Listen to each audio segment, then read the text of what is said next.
আপনি বিপাশাকে নিয়ে হোটেলে গেলেন, কেমন খেলাধুলা করছেন একটু বলেন না স্যার। এখন যদি তোমাকে বলি তাহলে তোমার তো সবকিছু ইচ্ছে করবে। এসব দেখে তো আমার মন কেমন যেন করছে। মনে হচ্ছে কি জানেন, আপনার কথায় এখনই রাজি হয়ে যাই। তাহলে তো ভালোই হয়। আমাকে দামি একটা গিফট দিতে হবে। আপনি হচ্ছেন পুলিশের বড় অফিসার, আপনি তো টাকা পয়সার কোনো অভাব নাই। আমার একটা আইফোনের প্রয়োজন।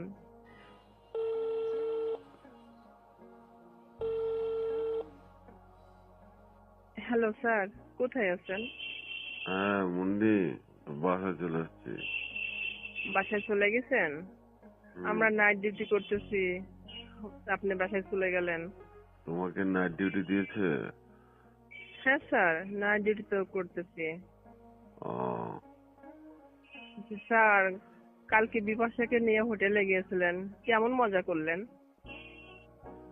কালকে বিপাশাকে নিয়ে হোটেলে গিয়েছি এই কথা তোমাকে কে বললো? স্যার, আমি সবকিছু জানি, বলেন না কেমন মজা করছেন। সবকিছু জানো তুমি? সবকিছু জানি, কোথায় যাচ্ছেন, কি করতেছেন, আমি তো সব খেয়াল রাখি। তুমি আমার খেয়াল রেখে কি করবা? তুমি তো আমার কথায় রাজি হও না। রাজি হইব কি করে? সবার সাথে এগুলো করলে কি রাজি হওয়া যায় বলেন? আচ্ছা যাই হোক, অন্য মানুষের গল্প তুমি শুনে কি করবা মুন্নি? না, না স্যার, বলেন না একটু, শুনে হয়তো একটু আনন্দ নিই আমি। আনন্দ তো অনেক হয়েছে, এখন যদি তোমাকে এগুলো বলি তাহলে তো তোমার ইচ্ছে করবে। তখন তুমি মানুষ পাইবা কোথায়? ঠিক আছে, বলেন না, কাজ কাম কেমন হলো, কত সময় ধরে কি করলেন, কি খাওয়া দাওয়া হলো, জানতে পারি না স্যার? অনেক কিছু তো হয়েছে, এখন অন্য মানুষের কথা তোমাকে আমি বলবো? বলেন না, আমার শুনতে অনেক ভালো লাগে। আর কি দিয়েছেন বিপাশাকে? বিপাশাকে তো অনেক কিছুই দেই। কালকে তাকে মার্কেট করে দিয়েছি।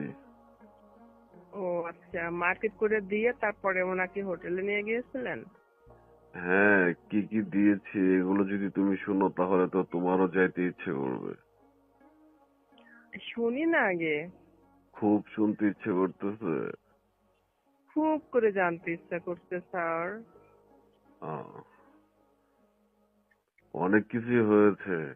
হাজবেন্ড ওয়াইফের মধ্যে যা কিছু হয় আর কি, ওইসব কিছুর জন্যই তো নিয়ে গিয়েছিলাম বিপাশাকে। হ্যাঁ, কাজ তো ওইটাই করেন, হাজবেন্ড ওয়াইফ যা করে। কিন্তু আপনি তো শুধু বিপাশা না, আরো অনেকেরই নিয়ে যান। আমরা যারা একসাথে কাজ করি, শুধু আমি যাই না। হুম। একজন মেয়ে হয়ে এখন তুমি অন্য আরেক মেয়ের গল্প শুনতে যাচ্ছ, এটা কেমন না? আপনার কাছে কেমন মনে হলো, আমার কাছে কিন্তু অনেক ভালোই লাগছে, যেহেতু আমার বান্ধবী। আমার তো জানতে ইচ্ছা করে, একই সাথে ডিউটি করি, আমার অনেক কিছু জানার প্রয়োজন আছে। বিপাশা কোথায়, ডিউটিতে নাইট করতেছে? বিকেলে ডিউটি করে চলে গেল, আমাকে বলল আমি অনেক অসুস্থ। আমি তো জানি কেন অসুস্থ। হ্যাঁ, কালকে তো অনেক খেলাধুলা হয়েছে, সেই জন্যই বিপাশা বলছে যে স্যার আমি কিন্তু নাইট ডিউটি করতে পারবো না। দিনে ডিউটি করতে অনেক কষ্টে, দেখলাম মুখ শুকায় গেছে। হুম। কেন, বিপাশা কি তোমাকে বলছে নাকি কি কি হয়েছে ওইখানে? বলছে কি যে না, এমনিতেই স্যারের সাথে মার্কেটে গিয়েছিলাম, পরে আমরা রেস্টুরেন্টে খাওয়া দাওয়া করে চলে আসছি, এটা বলছে আমাকে। হুম। তাহলে হোটেলে গিয়েছিলাম এই কথা তুমি কার কাছ থেকে শুনলা? আমি জানি, ও না বললেও আমি জানি। এটা কি কেউ বলে স্যার? কেউ কিছু করলে এটা কি সহজে প্রকাশ করে? করে না। কিন্তু আপনি কোন কোয়ালিটির স্যার আমি তো জানি।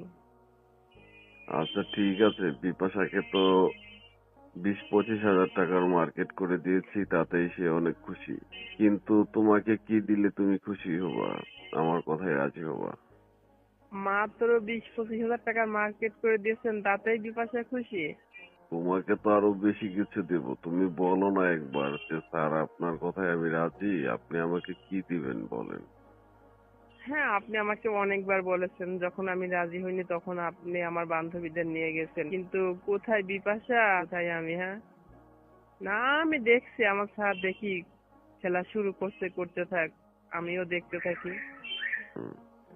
এখন মন তো তোমার দিকে পড়ে আছে, কিন্তু তুমি তো আর রাজি হচ্ছ না। তুমি একা একা কিভাবে থাকো? তোমার তো হাজবেন্ড এখানে থাকে না। আমি জানি স্যার, আপনি অনেক আগের থেকে আমাকে ফলো করেন। আমি ওটা বলতে চাচ্ছি না। তোমার বাগানের আপেল কমলা গুলো মানে খেতে অনেক ইচ্ছা করে, বুঝতে পেরেছো? তুমি কি দিলে রাজি হবা সেটা আমাকে বলো তো, মুন্নি।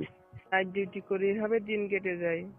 তারপরেও মাঝে মাঝে মনে পড়ে হাজবেন্ডের কথা, ওইভাবে নিজেকে ম্যানেজ করে নিই। আর গাছের আপেল কমলা গুলো তো দেখার মতো, এ তো সবাই দেখবে তাই না? এই জন্যই তো গাছের আপেল কমলা দেখলে চলবে নাকি? তুমি এগুলো আমাকে কবে দিবা সেটা বলো তো, আর তার বিনিময়ে তুমি কি চাচ্ছ সেটা আমাকে বলো। আমার গাছের আপেল কমলা খেতে হলে তো অনেক কিছু দিতে হবে। এটাই তো, কি দিতে হবে? আমি তো সমস্ত কিছু দিতে প্রস্তুত আছি। তাই স্যার, আমি যা চাবো তাই দিবেন? হ্যাঁ, অবশ্যই দেবো। তোমার কি পদোন্নতি লাগবে নাকি? এইটা তো ফার্স্টে, আর তারপরে তো অনেক কিছু লাগবে আরো। কারণ আমি চাকরি করি কতদিন দেখছেন স্যার, আমি কোনো পদোন্নতি হইতে পারলাম না।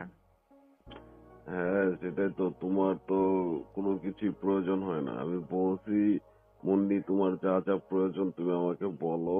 শুধু তুমি আমার কথায় রাজি হও, তাহলে সমস্ত কিছু পেয়ে যাবো।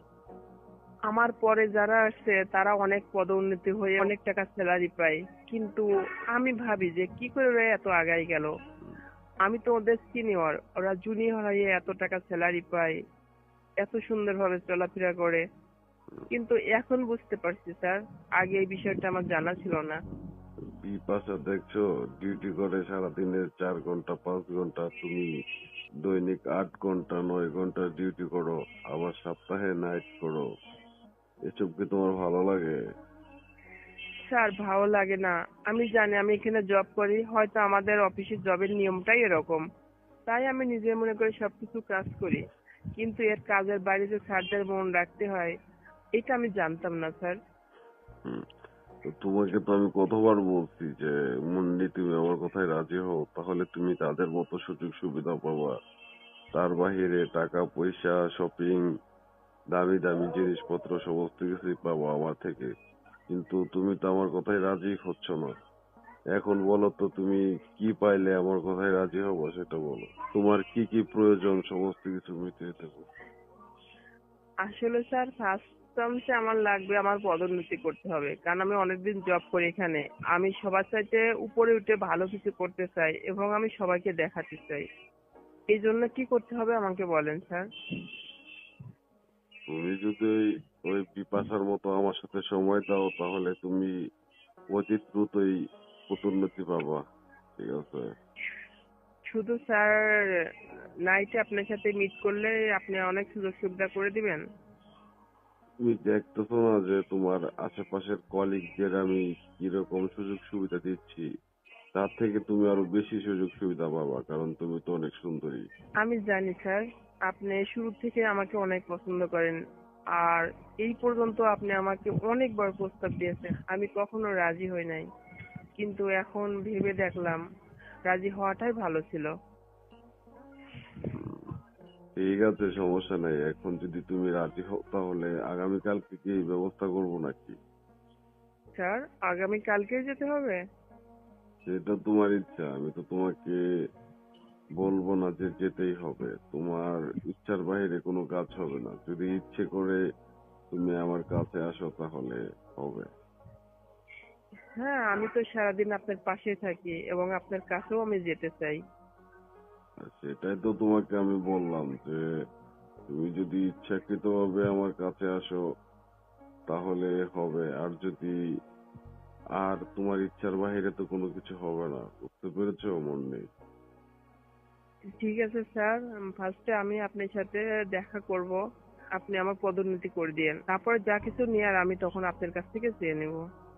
ডিউটিতে যখন আসবা, আসার পর ওই পদোন্নতি করার অ্যাপ্লিকেশন করবা। তারপরে 1 মাসের মধ্যে তোমাকে পদোন্নতি করে দেব। আর তাছাড়াও তুমি যদি দামি কোনো গিফট চাও, যেমন আইফোন, এগুলো কিনে দেব।